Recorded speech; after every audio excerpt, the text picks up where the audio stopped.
നമസ്കാരം, ഞാൻ സുധീഷ് അമ്പശ്ശേരിയാണ് കേട്ടോ. അപ്പം ഞാൻ ഇന്ന് നമ്മുടെ പാലക്കാട് ജില്ലയ്ക്കും കേരളത്തിന് തന്നെ അഭിമാനമായിട്ടുള്ള കൽപ്പാത്തി ഗ്രാമത്തിലാണ് എത്തിയിട്ടുള്ളത് കേട്ടോ. ഒരു പൈതൃക ഗ്രാമമാണ്. കേരളത്തിന് തന്നെ അഭിമാനമായ പാലക്കാട് ജില്ലയിലുള്ള കൽപ്പാത്തിയിൽ എല്ലാ വർഷവും നടക്കുന്ന ഉത്സവമാണ് കൽപ്പാത്തി രഥോത്സവം.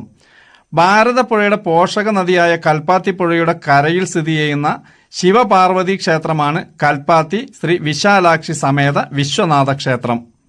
ഈ ക്ഷേത്രത്തിലാണ് കേട്ടോ രഥോത്സവം നടക്കുന്നത്. സമീപ ക്ഷേത്രങ്ങളായിട്ടൊക്കെ ചേർന്നിട്ടാണ് ഇത് നടത്തുന്നത്. നവംബർ 6 കൊടിയേറി 16 വരെയാണ് നമ്മുടെ ഈ കൽപ്പാത്തി രഥോത്സവം. 7 കൊടിയേറി കഴിഞ്ഞാൽ 13 ഒന്നാം തേരുത്സവം, 14 രണ്ടാം തേരുത്സവം, 15 മൂന്നാം തേരുത്സവം. മൂന്നാം തേരുത്സവത്തിനാണ് ദേവരഥ സംഗമം. നാളുകൾക്ക് മുന്നേ തന്നെ ഇവിടെ ഈ തെരുവീതികളൊക്കെ എല്ലാ കച്ചവടക്കാരും കാര്യങ്ങളൊക്കെ ആയിട്ട് ഭയങ്കര ആഹ്ലാദ തിമിർപ്പിലാണ് എല്ലാവരും. അതുപോലെ രഥങ്ങളൊക്കെ അതാ ഒരുക്കിക്കൊണ്ടിരിക്കുന്നു അടിപൊളിയായിട്ട്.